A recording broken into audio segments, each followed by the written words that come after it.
তদবির দুর্নীতি নয়, আনসার ও গ্রাম প্রতিরক্ষা বাহিনীতে মেধা, যোগ্যতা এবং স্বচ্ছতার ভিত্তিতে নিয়োগ দেওয়া হবে বলে জানিয়েছেন বাহিনীর মহাপরিচালক মেজর জেনারেল আব্দুল মোতালেব সাজ্জাদ মাহমুদ।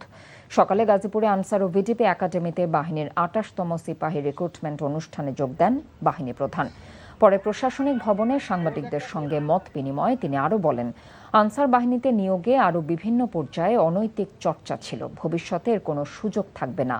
জুলাই গণঅভ্যুত্থান পরবর্তী বাহিনীতে সংস্কার, অপারেশনাল সক্ষমতা বৃদ্ধি সহ জনকল্যাণমূলক কর্মকাণ্ডের চিত্র তুলে ধরা হয় ব্রিফিংয়ে।